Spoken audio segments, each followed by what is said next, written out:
Hi, my name is Dawn Holles. I teach at the Pilates studio at Club Greenwood, and I wanted to take this time while we're in our homes to work on a few things. I have many clients who struggle with back pain and others who want to rehab their hips or do things to prevent immobility. So let's do a few exercises to help create mobility and to relieve low back pain. So if you join me, we're going to lie down on our mat and we're going to do a few prep exercises. We're going to start with a pelvic tilt where you draw your abdominal muscles in to create your pelvis to tilt up towards the ceiling and then slowly release that pelvic floor down.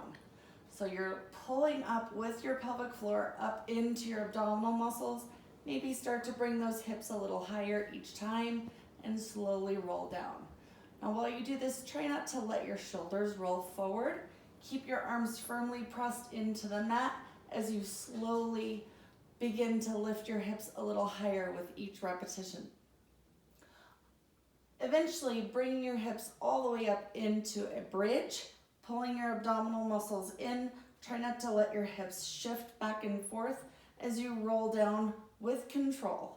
So the roll down is just as important as the upward movement, if not more, because you want to individually get each vertebrae down into the floor as you roll down. And you should feel those vertebrae start to stretch and open, and you'll start to get a little more relief because we just loosen up those back muscles. So in addition, you can continue to do this as many times as you choose. You can bring your feet together for a more advanced hip stability move where you draw your hips up, hold your hips there, bring your right leg into tabletop, and you switch legs, alternating a knee fold without letting your hips shift back and forth. That's the challenge. So you have to draw your abdominal muscles in for that stability. You can create a little more advanced exercise by bringing your legs straight up and drawing those legs out, again, without dropping that hip that the leg is lifted. You can add a little more, drawing your leg all the way down and kinking up. Of course, remembering to breathe. So this is a good opportunity to get a little movement while you feel stuck inside. You can draw that leg down again without moving your hips and slowly rolling your spine down, of course, doing each leg. Another option is to roll those hips up, hold the bridge, extend your leg, take the leg out to 45, and then draw that leg away from the midline of your body and pulling it back in. So you can continue this movement where you're literally drawing an L or a backwards L depending on which leg you're working. And then you draw that leg all the way back up and you're choosing how many reps feels right for you. Another exercise is to roll yourself up into bridge, just giving you some variations here. You can take your leg and draw little circles. We'll call them half circles. And again, all the while, you're trying to create stability in the hips, working each direction without letting that hip drop. And then we draw that leg back in, slowly articulating your spine bone by bone, using your breath.